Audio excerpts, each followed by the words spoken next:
సావిత్రి, నేనెక్కడుంటే అక్కడికి రావడం, నాతో మాట్లాడాలని ప్రయత్నించడం ఇవన్నీ మంచివి కావు విశ్వ. వెళ్ళిపో. నీకే చెప్తున్నాను, వెళ్ళిపో విశ్వ. నీతో చాలా విషయాలు మాట్లాడాలి. ఇక్కడ ఫ్రీగా మాట్లాడడం కుదరదు. అందుకే సాయంత్రం గుడి దగ్గరికి రా. నువ్వు వస్తావు, వచ్చి తీరుతావు. సాయంత్రం 4 గంటల నుంచి నీకోసం నేను అక్కడే ఉంటాను. వాళ్ళు ఎక్కడ కలుసుకుంటారో, ఏం మాట్లాడుకుంటారో, ఎప్పుడు ఏం జరుగుతుందో అని ఇలా టెన్షన్ పడే కన్నా ఏదో ఒకటి పర్మనెంట్గా సొల్యూషన్ ఆలోచించు పిన్ని. మీరు ఏం ఆలోచించినా, ఏం చేయాలనుకున్నా నాకు ఆపరేషన్ ఉంటుందని చెప్పాను కదా. ఇంకా ఎందుకు ఆలోచిస్తున్నారు?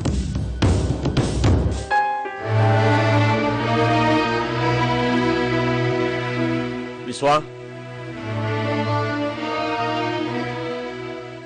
ఏంటి నారాయణ, నాతో ఏమైనా పని ఉందా? ఏంటి నారాయణ, మీ అమ్మగారు నాతో ఏమైనా చెప్పమని నిన్ను పంపించారా? సావిత్రి నాతో మాట్లాడడానికి భయపడుతుంది. నాతో చెప్పమని సావిత్రి ఏదైనా చెప్పి పంపించిందా? నా గది శుభ్రం చేయడానికి వచ్చావా? కాదు బాబు, ఎన్నాళ్ళ నుంచో నేను ఒక విషయం అడగాలనుకుంటున్నాను. ఏంటి నారాయణ? పెళ్లి రోజు కళ్యాణ మండపానికి రాకుండా సావిత్రికి ఎందుకు అన్యాయం చేశావు? పెళ్లికి వచ్చిన వాళ్ళందరూ నీ గురించి, సావిత్రి గురించి ఎన్ని రకాలుగా మాట్లాడుకున్నారో తెలుసా? నారాయణకి జరిగిందేంటో తెలియక సావిత్రిని నేను మోసం చేశాననుకుంటున్నాడు. గుడికి రమ్మని ఆర్డర్ వేసినట్టు అన్నిసార్లు చెప్పాడేంటి? వెళ్ళకపోతే ఏం చేస్తాడు?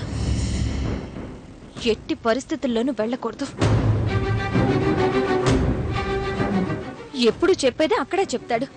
నేనెందుకు వెళ్ళాలి? వదినా, ఇదేంటి?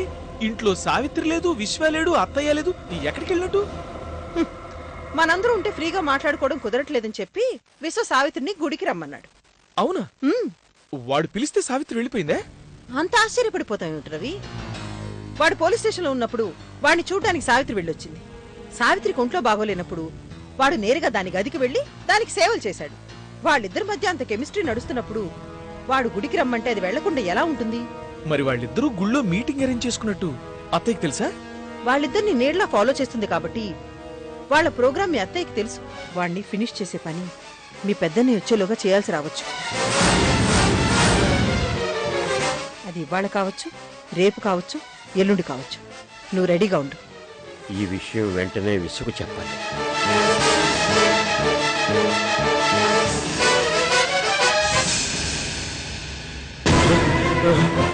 విశ్వా, విశ్వా, విశ్వ గదిలో లేడేంటి? ఈ విషయం ఎలాగైనా పెద్దమ్మ గారికి చెప్పాలి. అమ్మా, అమ్మగారు, రవిశేఖర్ బాబు, అహల్యమ్మ గారు కలిసి విశ్వం చంపడానికి కుట్ర పండుతున్నారమ్మా. అమ్మా, మీకు తెలియకుండా ఈ ఇంట్లో వాళ్ళు అట్లు చేయడానికి తెగపడుతున్నారమ్మా. ఏ క్షణాన్ని విశ్వం చంపేస్తారమ్మా. మీరే ఆ విశ్వం కాపాడాలమ్మా.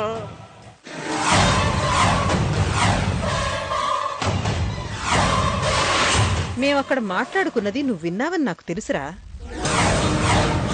సావిత్రి, నాతో ఏం మాట్లాడాలి?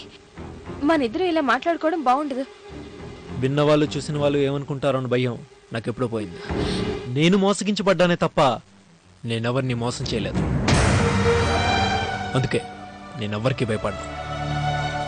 నీ మెడలో ఉన్న పసుపు తాడు ఆనందాన్ని పంచేవాళ్ళు గాని మనసులో ఉన్న ప్రేమని చంపకూడదు. పసుపు తాడు కోసం ప్రేమని, ఆశల్ని, కోరికల్ని చంపుకొని బాధపడుతూ బానిసలా బ్రతకనవసరం లేదు. అలాంటి బ్రతుక్కి ఆవేదన తప్ప అర్థం లేదు. నువ్వు బాగా ఆలోచించుకోవడానికి ఇంకో వారం రోజులు టైం ఇస్తున్నాను.